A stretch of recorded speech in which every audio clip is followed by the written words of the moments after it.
Ladies and gentlemen, welcome back to another edition of Cliff Notes Tuesday. I'm Mike King, iAcquire, and today we're doing Chapter 4 of Inbound Marketing by the guys at HubSpot.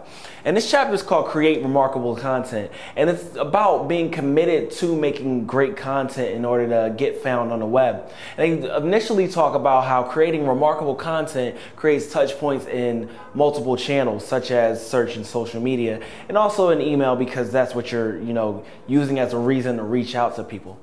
And they talk about building a content factory and really approaching this more like a publisher rather than a marketer. And they cite examples like Wikipedia, New York Times, and TechCrunch to talk about sites that are publishers and are creating remarkable content on a daily basis, and the general effects of that content and how it continues to bring people back to their sites. And also it talks about how creating remarkable content builds value over time. In fact, there was a study that came out from the people at iAcquire recently.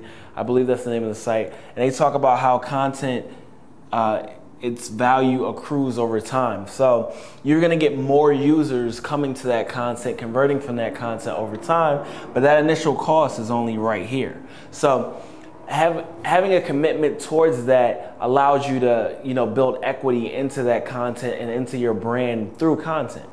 And also in that study, they also talk about how the cost of paid search is fixed, whereas the cost of content goes down over time. Okay, now they also talk about the types of content that you should create, and they say that content, or the variety, is the spice of life for content. So you should go after blog posts, white papers, videos, podcasts, webinars, webcasts. And as you might see on the iAcquire site, we do a lot of those things. So here we have a video, we have a blog, obviously. We do a lot of white papers and such. Check those out if you haven't. And one of the key points that they make about this content is the more transparent, the more effective this content is gonna be.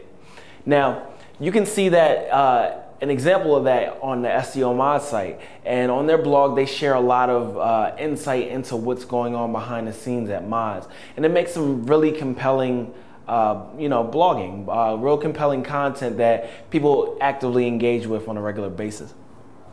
Then they talk about tracking your progress. So key things for us, how well that content is doing and what that engagement looks like, are number of links, number of bookmarks, and indexation. I'm gonna add to this really quickly, and I'm gonna add social shares. So that's just something I've added on, but you should definitely think of those when you're measuring how well that content is doing. And for the section Inbound in Action, they actually talk about Wikipedia and how effective that has been. So as you know, Wikipedia is a crowdsourced encyclopedia, and when it first came out, people thought that was a crazy idea. You can't compete with Britannica and all that type of stuff. But as it turns out, they have over 14 million pages at the time of this writing, all generated by user-generated content. They had over 6 million links, and it's the most visited site on the web. So that's just case in point that inbound works. And they always end the chapters with some to-dos. So on the list of to-dos, they have be half marketer, be half publisher. So think about that when you're launching your new marketing campaigns.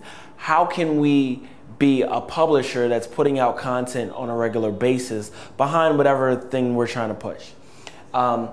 They say start creating remarkable content on a regular basis. So you have to have that commitment to creating that content on a regular basis to see all these benefits. It's not gonna work from just doing one piece of content and hoping that all of a sudden your conversions are gonna go way up. And finally, they say number 3, go back to checking your site on website.grader.com. And I believe HubSpot actually has updated their software in the last month or so. So it's a good time to check out what they have over there. So that concludes Chapter 4, and I'll see you guys next week for Chapter 5. Signing off.